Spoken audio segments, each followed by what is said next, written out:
All right, guys. Just want to make this video here about Bitcoin. Now, I'm comparing it here to Apple.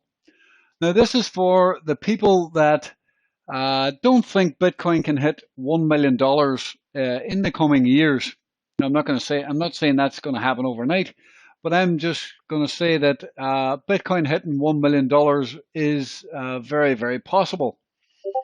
Now, when you look at Apple here, you can see that it's almost identical. You can see Bitcoin had this bump.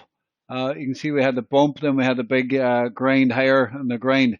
Look at the white 200, sorry, the white 100 moving average right here. This is a 2-week chart, by the way.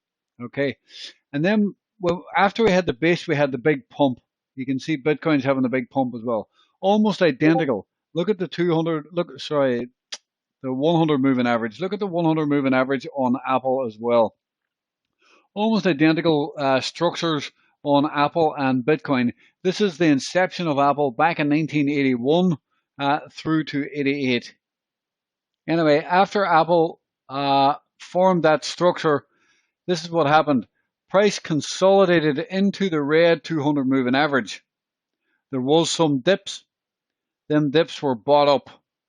When you start getting above all moving averages like this, it's extremely powerful. It's a sign that there is something very powerful happening, especially when you get above all moving averages like this in the early stages of a chart.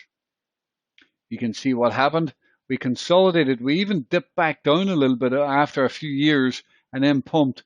And then when we finally got above all moving averages on the 2-week chart, you can see what happened. We moved into a real bull market, not just a spike higher. And then you can see what happened over time. Bitcoin over the long haul will do something like this and probably go to $1 million.